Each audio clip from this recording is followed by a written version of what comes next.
تو سیدنا معاذ جب آپ کے پاس بار بار تشریف لائے تو آپ کی محبت اپنے اصحاب سے الگ ہے اور اپنے رب کے ساتھ الگ ہے،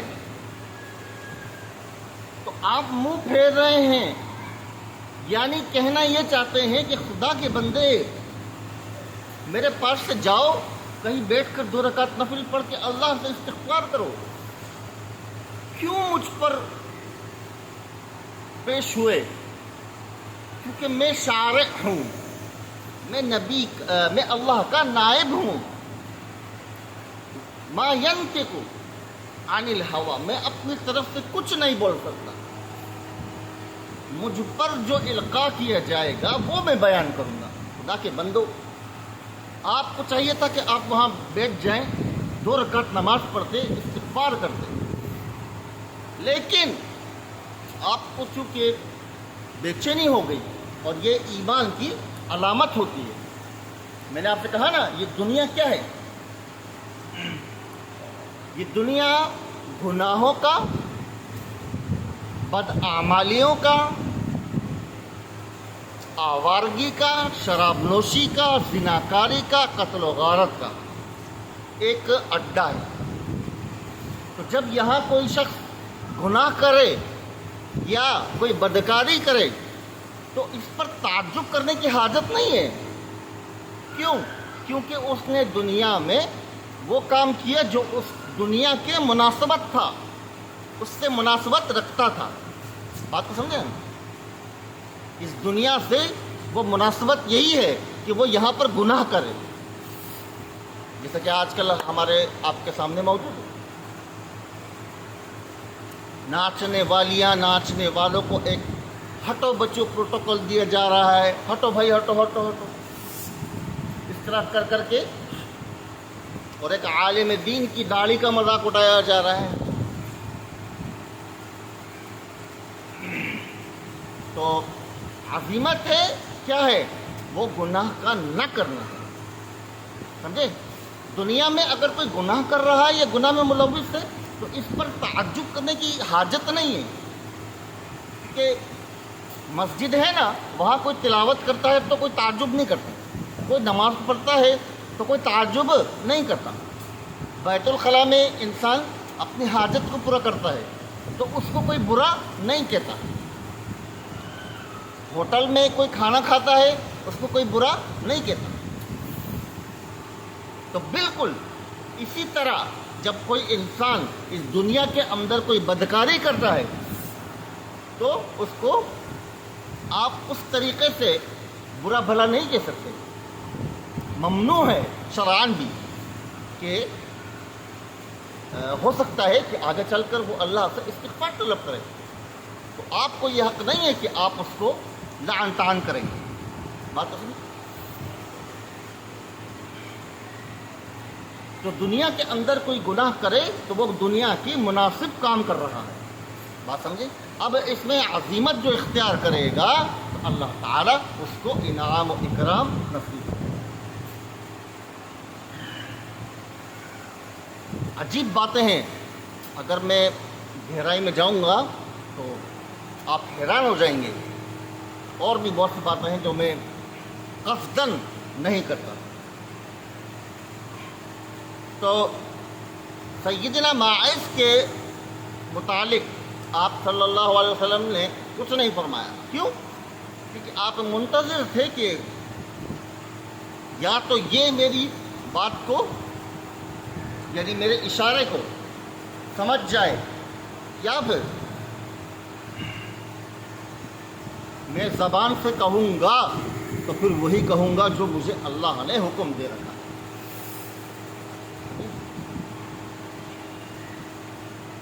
تو یہ تھی آپ کی رب العالمین سے محبت۔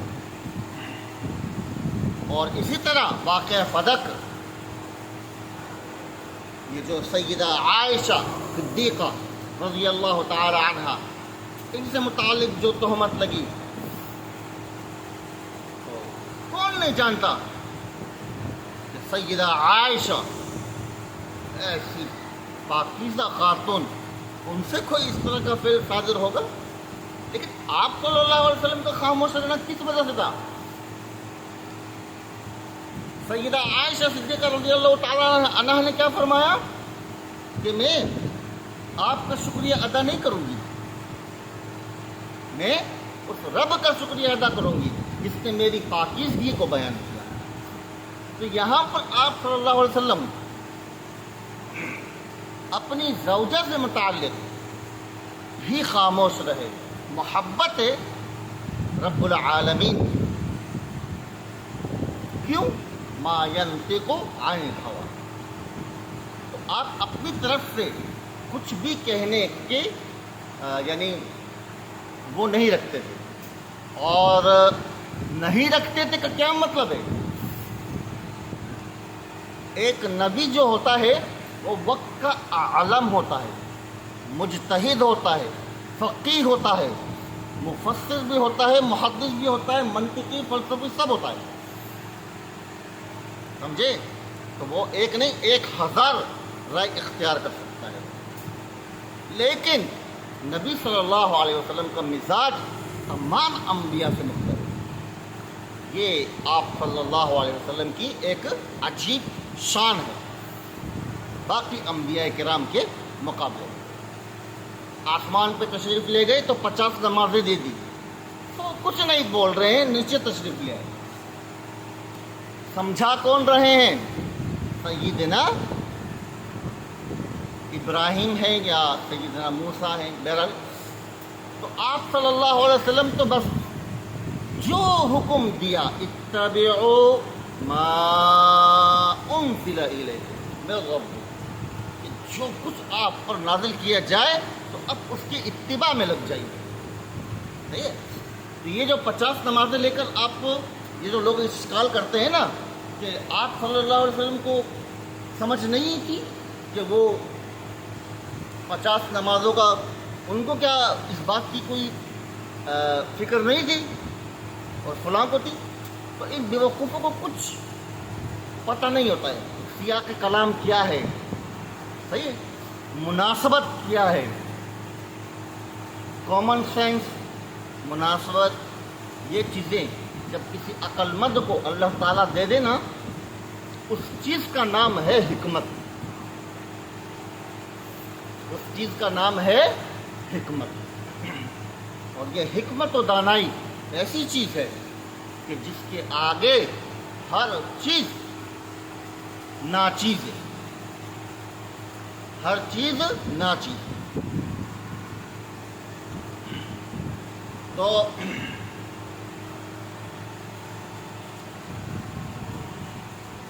اتبعوا ما انزل الیکم، یہ اللہ کا حکم ہے آپ کے لیے، اور آپ نے کیا فرمایا؟ علیکم بسنتی وسنت الخلفاء الراشدین المہدیین۔ قصہ ختم ہو چکا، ٹھیک ہے، قصہ ختم ہو چکا، بات یہ ایک لائن سے اتبعوا ما انزل الیکم ما ینطق عن الہویٰ، اور تیسرا علیکم بسنت وسنت الخلفاء الراشدین۔ تو نبی کی جو بات ہوگی وہ اللہ کی ہوگی، تو صحابہ کی جو بات ہوگی وہ نبی کی بھی بات ہوگی، اللہ کی بھی بات ہوگی۔ بات سمجھ میں آ گئی؟ اب کوئی کسی قسم کا اشکال باقی نہیں رہتا۔ تو جب آپ صلی اللہ علیہ وسلم نے یہ فرما دیا علیکم بسنتی وسنت الخلفاء الراشدین المہدیین، کہ میرے خلفاء کی یعنی میرے خلفاء کا مطلب کیا ہوتا ہے کہ میرے بعد جو لوگ ہیں، یعنی اصحاب محمد، خلفاء راشدین سے 4 صحابہ مراد نہیں ہیں، بات تو سمجھے؟ ادنا ترین صحابی رضی اللہ عنہم اجمعین، یہ قاعدہ ہے، دیکھ لیجئے کہ کسی امام کی کوئی بات تسلیم نہیں کی جائے گی اگر کسی صحابی کا قول سامنے آ جائے۔ کیوں؟ وجہ یہ ہے کہ صحابی کہ اگر کوئی روایت بالفرض اگر مرسل بھی ہے، یہ انشاءاللہ فائدہ علمیہ، یعنی جب ہم کلاس شروع کریں گے نا تو میں آپ کے سامنے ان چیزوں کو بیان کروں گا. یہ چھوٹے چھوٹے نقطے کی چیزیں ہیں، انشاءاللہ بہت فائدہ ہوگا. یہ جو مرسل ہوتی ہے روایت، ٹھیک ہے، یہ مطلقاً ان کا انکار بھی نہیں کیا جا سکتا اور اقرار بھی نہیں. اقرار میں کچھ شرائط ہیں امام بخاری وغیرہ کے نزدیک، لیکن اکثریت کے نزدیک مقبول ہے. کیوں؟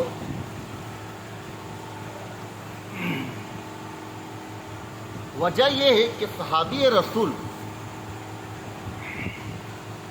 جب کسی بات کو بیان کرے گا تو اس نے یا تو آپ صلی اللہ علیہ وسلم سے سنا ہوگا یا دیکھا ہوگا. ان دو میں سے تیسری کوئی چیز نہیں. سمجھے؟ تو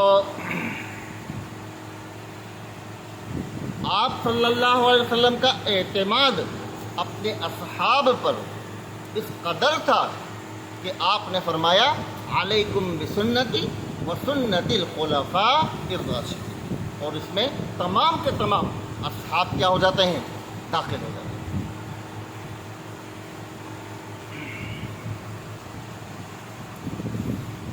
تو آپ صلی اللہ علیہ وسلم کے اصحاب کا درجہ، ان کی بات اسی درجے کی ہوگی جو آپ صلی اللہ علیہ وسلم کے درجے کی بات ہے.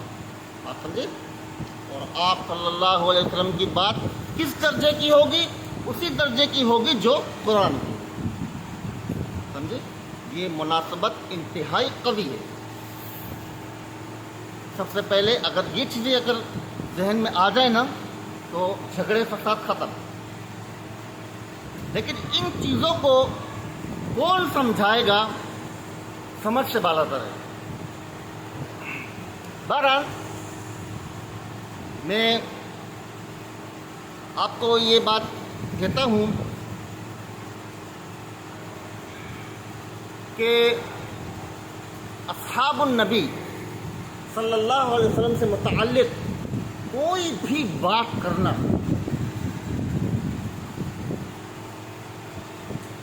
اس سے مراد ہمیشہ یاد رکھنا کہ ذات رسول صلی اللہ علیہ وسلم.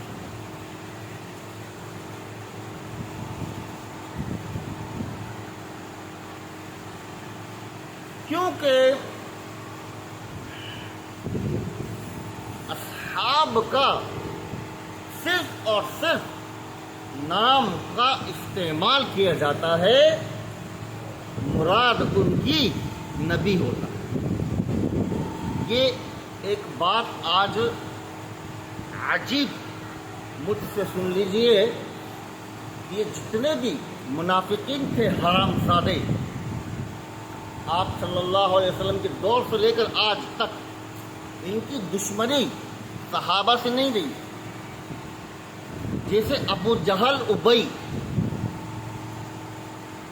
لعنت اللہ علیہ، ان کی دشمنی صحابہ سے نہیں، آپ صلی اللہ علیہ وسلم سے تھی. بعینہ ہی اسی طرح آج کے روافض اور یہ انجینئر مرزا اور اسحاق جیسے لوگ رسول اللہ صلی اللہ علیہ وسلم کے سواد کو جتنا بھی موٹا کر کے پڑھ لیں، جھوٹے ہیں، مکار ہیں. ان کی مراد، ان کے دل بغض سے بھرے ہوئے ہیں نبی صلی اللہ علیہ وسلم کی ذات اقدس سے. اور اگر آپ کو اس بات پر دلیل درکار ہو تو آپ احادیث کو دیکھ لیجئے کہ جو مجھ سے محبت رکھے گا وہ میرے اصحاب سے بھی رکھے گا. ٹھیک ہے؟ اور جو میرے اصحاب کو برا کہے گا گویا کہ مجھ کو کہے گا. تو یہ جو آپ نے تشبیہ دی ہے یہ کوئی معمولی نہیں ہے.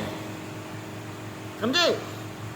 یہ کوئی معمولی بات نہیں ہے کہ میں اور آپ یہ کہتے کہ ایسے چلتے پھرتے کوئی کلام ہو گیا. نہیں، یہاں پر کلام یہ ہے کہ آپ صلی اللہ علیہ وسلم فرمانا کیا چاہ رہے ہیں.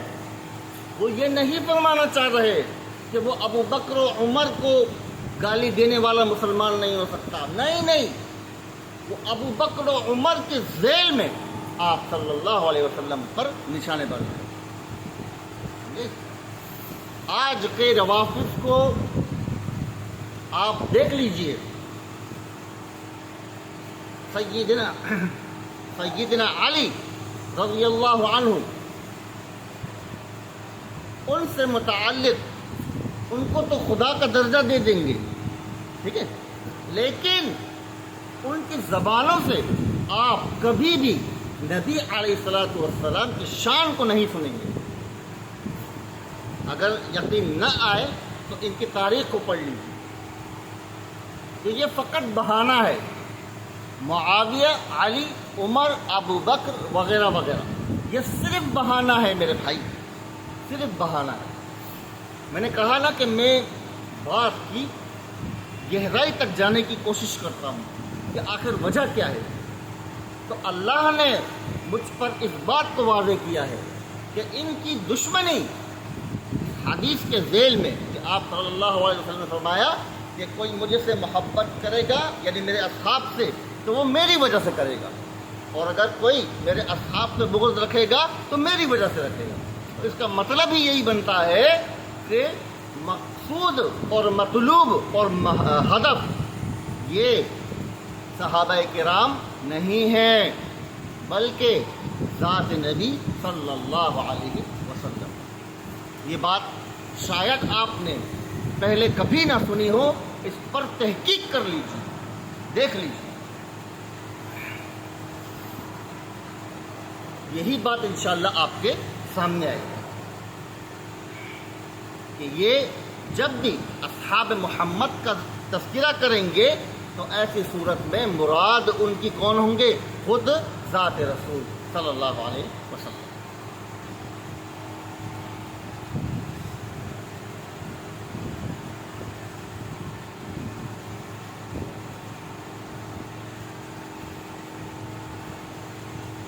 وَكُلًّا وَعَدَ اللَّهُ الْحُسْنَى، کون مراد ہے؟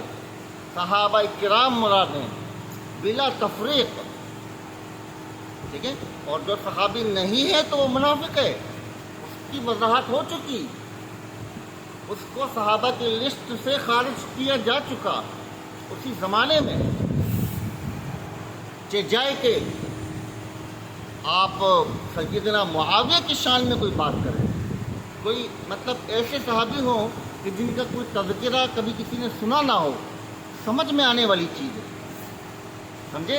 اتنے واضح اور اتنے جلیل قدر اصحاب یعنی ابو بکر، عمر، عثمان، علی، ان کو تو آپ ایک طرف فرمائیے چونکہ موضوع سیدنا معاویہ سے متعلق ہے، تو کوئی ایسی شخصیت نہیں ہے کہ جو چھپی ہے، سب معروف ہے. اور خاندان تو میں نے آپ کو بیان کیا کہ کیسا اعلیٰ خاندان ہے. بنو ہاشم، بنو امیہ، یہ ایک ٹکر کا ایک دوسرے کے خاندان تھا، ٹھیک ہے. آج کل تو چونکہ خاندانوں کو کوئی پوچھتا نہیں ہے نا، ورنہ یہ انجینئر جو ہے اس کا خاندانی نسب کیا ہے آپ دیکھ لیجئے. میرا الحمدللہ ننیال ددیال ہمارا اللہ کا فضل ہے، پرہیزگار متقی علماء سے بھرا ہوا ہے، ٹھیک ہے. اور جو بھی علماء ہوں گے ان کا آپ سلسلہ دیکھ لیجئے، اس میں علماء ہوں گے لازمی. ایک عالم دین جب علم حاصل کرتا ہے تو وہ اپنے بچوں کو علم دین ہی سکھائے گا، اور کیا سکھائے گا؟ بات سمجھے. اب یہ انجینئر جیسے لوگوں کی اور یہ غامدی جیسے لوگوں کی خاندان، ان کی نسل کو ذرا آپ تھوڑا سا ٹٹولیں گے نا، آپ کو سامنے آ جائے گا. کوئی ان میں شرابی نکلے گا، کوئی کبابی نکلے گا، کوئی لوفر نکلے گا، اور کوئی پتہ نہیں کیا نکلے گا، کوئی کیا نکلے گا. آپ دیکھ لیجئے، میں نہیں کہوں گا، آپ خود تحقیق کیجئے. اگر آپ کا اس کے باوجود دل تسلیم کرتا ہے کہ نہیں یہی میرا خدا ہے تو ٹھیک ہے، اسی کی پوجا کرو، اسی کی پوجا کرتے رہو. لکم دینکم ولی دین وعلی عباده الذین اصطفى وکلا وعد اللہ الحسنى وعلی عباده الذین اصطفى کہ اللہ تعالیٰ نے ان لوگوں کے لیے جنت کا وعدہ کیا ہے جن کو آپ صلی اللہ علیہ وسلم کے لیے چنا. اب مجھے بتائیں کتنی واضح آیت ہے. ذرہ برابر کمی بیشی کا اس کے اندر کوئی امکان نہیں بنتا. اتنی واضح ہے. وَكُلًّا وَعَدَ اللَّهُ الْحُسْنَى.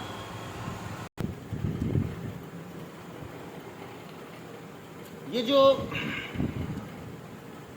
سیدنا معاویہ رضی اللہ عنہ تھے،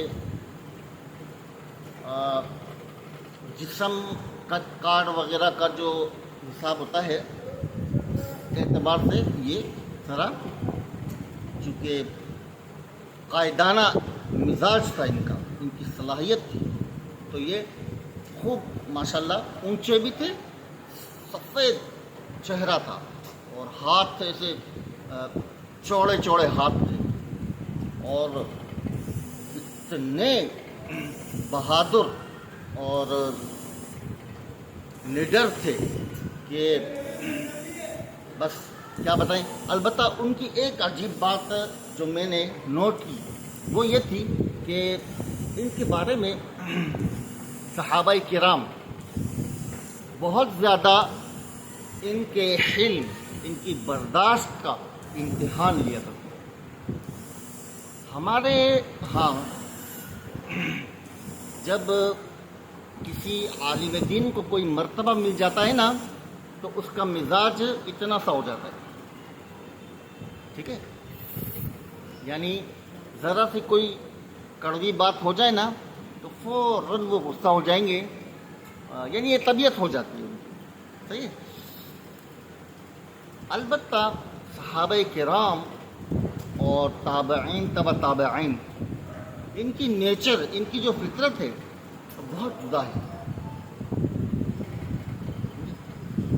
ہمارے زمانے میں چونکہ ہم کچھ نہ کچھ اپنے آپ کو سمجھ بیٹھتے ہیں، اس لیے ہمارا مزاج تھوڑا سا بدل جاتا ہے. یعنی ایک عالم دین نے اگر کسی دوسرے عالم دین کو کچھ کہہ دیا نا تو بات اس نے پورا گھنٹہ لگا دینا ہے بدلے کے اندر. کیوں؟ کیونکہ وہ اپنی عنایت سے ہی باہر نہیں نکلی. سمجھے؟ اپنی عنایت سے ہی باہر نہیں نکلی. تو ہمارے دوست احباب ہیں جو خوب جانتے ہیں کہ میری ایک اپنی الگ دنیا ہے. ہاں، میرا ایک الگ سلسلہ ہے جس کو سلسلہ نانوتویہ کہا جاتا ہے، اور اس میں اس دور کے صرف اور صرف میرے اساتذہ کرام شامل ہیں.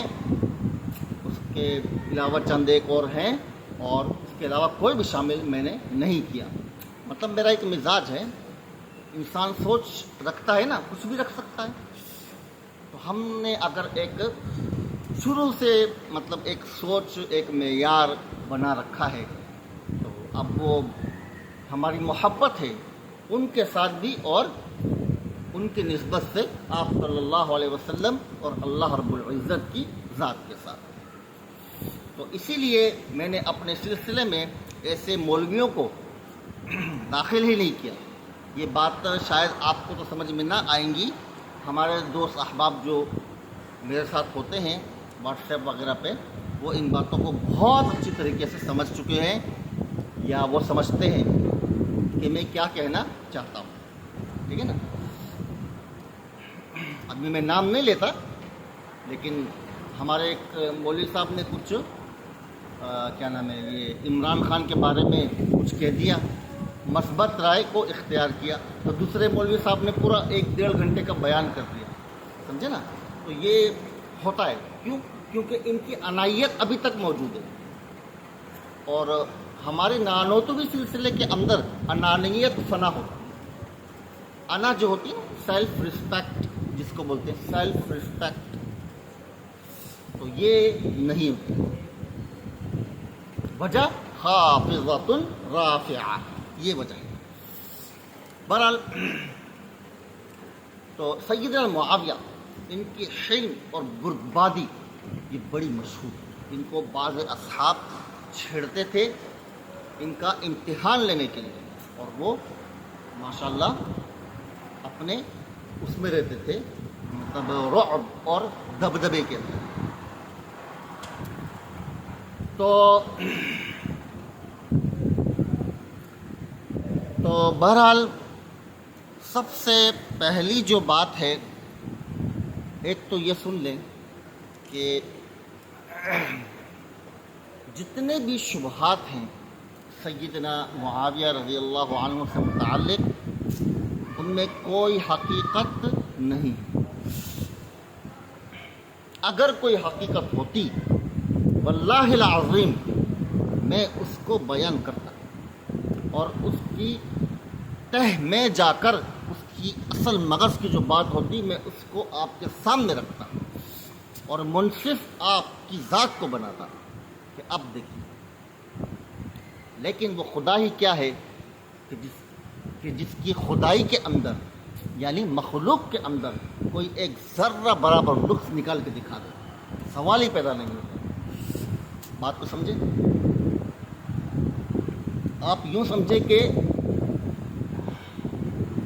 دو دل یکجان ہیں، ایک طرف محمد اور دوسری طرف صحابہ. تو ایک بات کہ سیدنا معاویہ رضی اللہ تعالی عنہ یہ کب ایمان لائے، تو اس میں جو صحیح قول ہے نا وہ فتح مکہ سے پہلے کا ہے. ٹھیک ہے. تو یہ جو شبہ روافض نے نکالا ہوا ہے کہ یہ تو مطلقین میں سے ہیں کہ ان کو کیوں یہ سرداری مل گئی، یہ تو وہ لوگ تھے جن کو امان دیا گیا، ورنہ تو یہ ایمان بھی نہیں لا رہے تھے. اس میں سیدنا معاویہ شامل نہیں، کیونکہ سیدنا معاویہ کاتبین وحی میں سے ہے اور وہ پڑھے لکھے سردار تھے. یہ ڈرامہ وغیرہ میں آپ دیکھتے ہیں نا، ایک شخص ہوتا ہے کوئی بھی، پیسہ تو خوب ہوتا ہے لیکن لکھنا پڑھنا کچھ نہیں جانتا. اب اس کا بیٹا اگر شہر سے آ جاتا ہے، ٹھیک ہے، ڈاکٹر وکیل بن کے، تو وہ اپنے بیٹے پہ کیا کرتا ہے، ناز کرتا ہے کہ یہ لاء کی ڈگری کر کے آیا ہے، MBBS کر کے آیا ہے وغیرہ وغیرہ. تو بالکل ہم جیسے کہتے ہیں نا اندھوں میں کاڑا راجا، اندھوں میں کاڑا راجا. تو میری اس بات کو ذرا سمجھے، غور و فکر کریے. میں کیا کہنا چاہ رہا ہوں کہ آپ صلی اللہ علیہ وسلم جن لوگوں کی جانب بھیجے گئے، آپ کو معلوم ہے وہ کون تھے؟ عرب جہلا، نہ لکھنا جانتے تھے نہ پڑھنا جانتے تھے. یہاں تک کہ بدر کے اندر جن کو قید کیا گیا، ان کی رہائی کے لیے جو دیت رکھی گئی یا کیا نام ہے، جو جرمانہ رکھا گیا، وہ کیا تھا؟ اتنے صحابی کو پڑھنا لکھنا سکھاؤ. ایسا تھا یا نہیں؟